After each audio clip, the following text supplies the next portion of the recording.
Pernah nggak sih kalian menemui sebuah kasus di mana ketika kalian mengajukan pinjaman di satu aplikasi pinjol, terus kemudian yang cair malah di banyak aplikasi pinjol sekaligus. Padahal ngajuinnya cuma satu aplikasi, tapi ditransfer dari banyak pinjol sekaligus.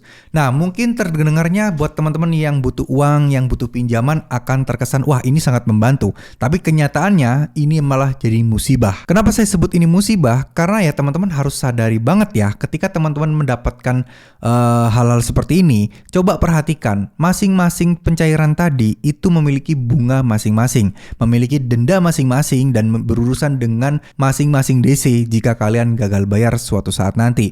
Nah, saya yakin ketika kasus seperti ini, maka kalian sudah pasti kemungkinan besar akan gagal bayar. Kenapa? Karena biasanya sistem-sistem seperti ini tuh dilakukan oleh pinjol ilegal, yang mana pastinya pinjamannya itu memiliki tenor yang sangat pendek.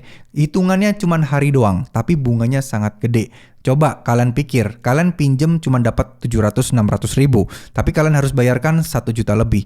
Nah ini kan membuat orang-orang akan merasa, wah ini kan sebuah hal yang sangat-sangat merugikan, kok nggak worth it banget untuk dibayar. Nah utang akhirnya akan menumpuk. Coba bayangkan di masing-masing aplikasi itu cairnya bersamaan, maka otomatis bisa dipastikan pembayarannya pun harus dilakukan bersama-sama juga di hari itu dengan bunga yang lebih tinggi dan tenor juga yang lebih pendek. Nah inilah yang membuat orang bisa gagal bayar di banyak pinjol sekaligus. Buat kalian jangan coba-coba iseng-iseng install aplikasi pinjol ilegal ya, biasanya akan terjadi hal seperti ini.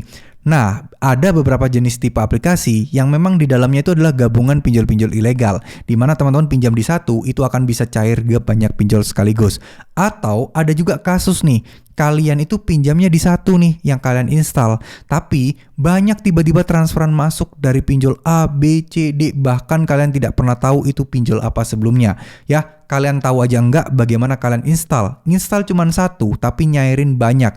Nah langsung deh setelah itu diterorin, dikonfirmasi SMS berkali-kali oleh pinjol-pinjol lainnya itu. Nah kalau sudah seperti ini, itu artinya bahwa kalian sudah terjebak atau mungkin data kalian sudah dimanfaatkan, disalahgunakan, serta udah disedot oleh mereka. Ya, jadi sekalinya kalian pengajuan, tiba-tiba data kalian disebarkan kemana-mana dan uangnya ditransferin dari pinjol-pinjol yang lain. Nah inilah yang membuat orang-orang akan gagal bayar dan telat bayar ya. Kenapa? Karena ya gimana tidak, dia nggak minjem tapi dikasih uang, terus kemudian bunganya gede, ya rugi banget dong, ini namanya pemerasan. Oke, mungkin kalian menerima sejumlah uang, tapi buat balikinnya lagi itu kan butuh yang lebih gede karena ada bunga yang lebih gede juga.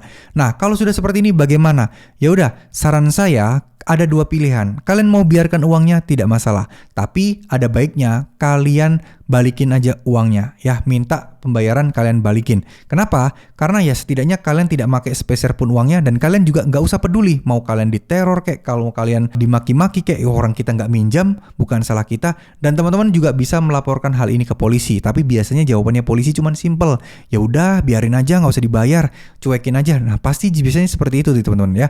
Tapi terkadang kita juga tidak boleh terlalu meremehkan. Kita harus cross check dulu data-data pribadi kita yang ada di HP kita tadi, itu apakah ada data sensitif atau tidak, apakah ada data privacy atau tidak, kayak data password dan lain sebagainya. Takutnya mereka sempat mengambil data kalian itu dan nantinya akan dimanfaatkan untuk memeras kalian ke depannya. Nah jangan sampai hal itu terjadi, harus antisipasi dari awal ya teman-teman. Nah hal-hal seperti ini tentu saja akan sangat meresahkan. Pastinya kalian harus siapkan mental, pastinya teman-teman harus berusaha untuk lebih cuek lagi terkait masalah seperti ini. Karena ya kita berurusan dengan pinjol ilegal, yang mana mereka juga tidak begitu peduli dengan masalah hukum-hukum yang berlaku. Toh mereka juga pinjol ilegal, di mana-mana yang ilegal juga nggak dapat izin, yang ilegal juga udah melanggar hukum. Jadi mereka juga sebenarnya nggak bakal ngelaporin kalian ke polisi, tapi ya yang dikhawatirkan itu tadi loh, penyalahgunaan data pribadi kalian nantinya akan terus-terus membuat kalian akan susah. Nah, saran saya kalau teman-teman sudah datanya tersebar dan sudah sering mendapatkan transferan gak jelas dari pinjol kayak gini, saran saya teman-teman tutup aja rekening tersebut. Ya, tutup ke banknya, pergi ke bank, tutup rekening tersebut. Ya, jelaskanlah alasannya karena apa? Ya karena pinjol ilegal dan sebagainya.